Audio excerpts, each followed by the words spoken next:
일곱 번째로 오음 7조 지절, 소리의 높고 낮음과 장단의 흐름과 변화를 뜻한다.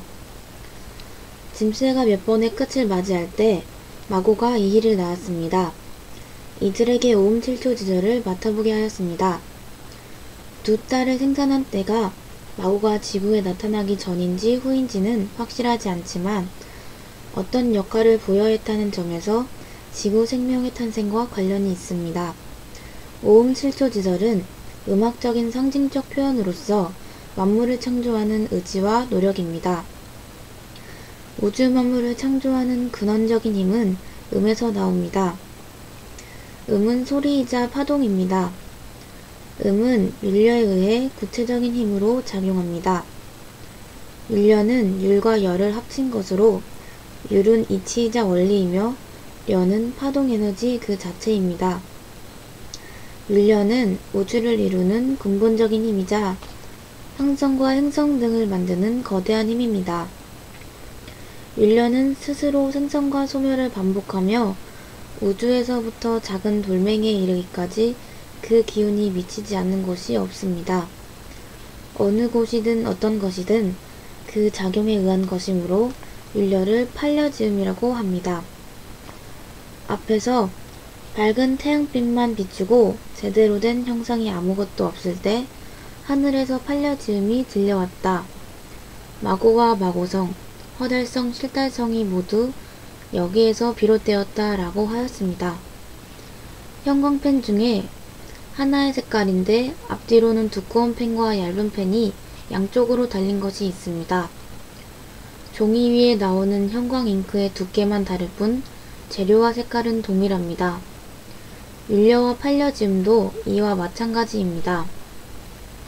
팔려는 율려에 비해 작은 크기의 행성과 위성을 한 개로 작용하는 힘을 말합니다. 따라서 지구와 달 등 팔려지음에서 비롯된 것입니다.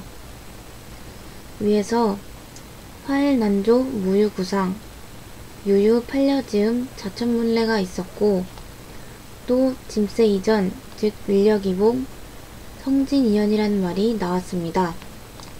같이 해석하면 태양만 따뜻하게 빛을 발할 뿐 아무것도 없었는데 그 후 팔려지음에 의해서 짐새 이전에 지구를 포함한 별들이 탄생하여 현재의 태양계가 되었다라는 뜻이 됩니다.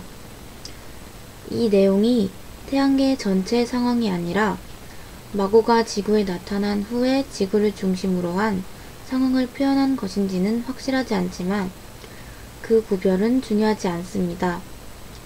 짐새 기종이라는 표현, 즉 여러 번의 짐새가 끝났을 때 라는 말 역시 큰 의미는 없지만 그 시기는 우리 태양계가 안정기에 접어들었을 때로 이해하면 될 듯합니다. 또한 이희가 마고에 의해서 태어난 때와 장소가 지구와 관련이 있는지 여부도 확인할 만한 내용이 나오지 않습니다. 중요한 것은 마고가 이희에게 오음 7조 지절을 맡아보게 하였다는 것인데 무슨 말일까요? 오음 7조 지절을 줄이면 음절로 소리의 곡조 또는 가락입니다. 이는 팔려지음보다 작은 단위를 포괄적으로 표현한 말입니다. 즉 소리의 높고 낮음과 장단의 흐름과 변화를 뜻합니다. 음은 우주 자체의 파동 에너지입니다. 율려는 작은 우주와 태양계 등의 탄생과 소멸에 관한 에너지입니다. 팔려지음이란 태양계 행성과 위성 등에 작용하는 에너지입니다. 오음 7조 지절은 지구 만물을 창조하기 위해 필요한 에너지입니다. 여덟 번째로 지유 지출, 지유가 나오기 시작하였다. 궁이와 소희가 각각 자녀를 또 생산하니 합하여 4명의 천인들과 4명의 처녀들이 되었습니다. 지유를 먹여서 그들을 길러내고 사천녀에게 열을 맡겼으며 사천인에게는 유를 맡겼습니다.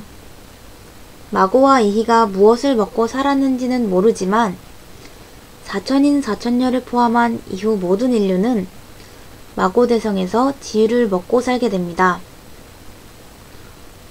지유가 어떤 물질인지 설명이 없어서 자세한 것은 알 수 없으며 마음대로 만들어낼 수는 없는 것이었습니다. 시출은 처음 나왔다는 것인데 어느 누가 공장에서 물건을 만들듯 지유를 인위적으로 생산했기보다는 어떤 과정에 의해서 마치 샘처럼 솟아나왔다는 느낌이 드는 표현입니다. 지유는 인류에게 허락된 유일한 음식이었습니다. 인류의 재앙은 마고성에 있는 인구에 비해서 유일한 식량이었던 지유의 생산이 부족해서 발생한 문제로부터 비롯됩니다. 그만큼 지유는 귀한 것이었습니다. 9번째로 사천인 사천녀. 사천녀로 하여금 열을 맡겼고 사천인에게는 유를 담당하게 하였습니다. 려는 음이고 율은 악이므로 마치 음과 양과 같은 비유입니다. 본래 율려는 행성과 그 이상 태양계와 우주를 창조하는 기운이므로 인간이 감당할 수 있는 대상이 아닙니다. 따라서 여기에서 말하는 려와 율은 궁이와 소이가 맡은 오음 7조 지절을 바탕으로 하는 율과 열을 말합니다. 마고가 사천인 사천녀에게 시킨 일은 음악에서 가락에 비유되는 일을 다시 세분한 것입니다. 즉 이희에 의해서 새로운 가락을 만드는 오음 7조 지절에 해당하는 일이 완성되면 이를 바탕으로 또는 그 안에서 다시 이를 두 종류로 나누어서 수행한다는 의미입니다. 음악에 비유하면 사천녀가 연주를 하여 곡을 만들고 사천인이 악보를 만들거나 작사를 한다는 식입니다.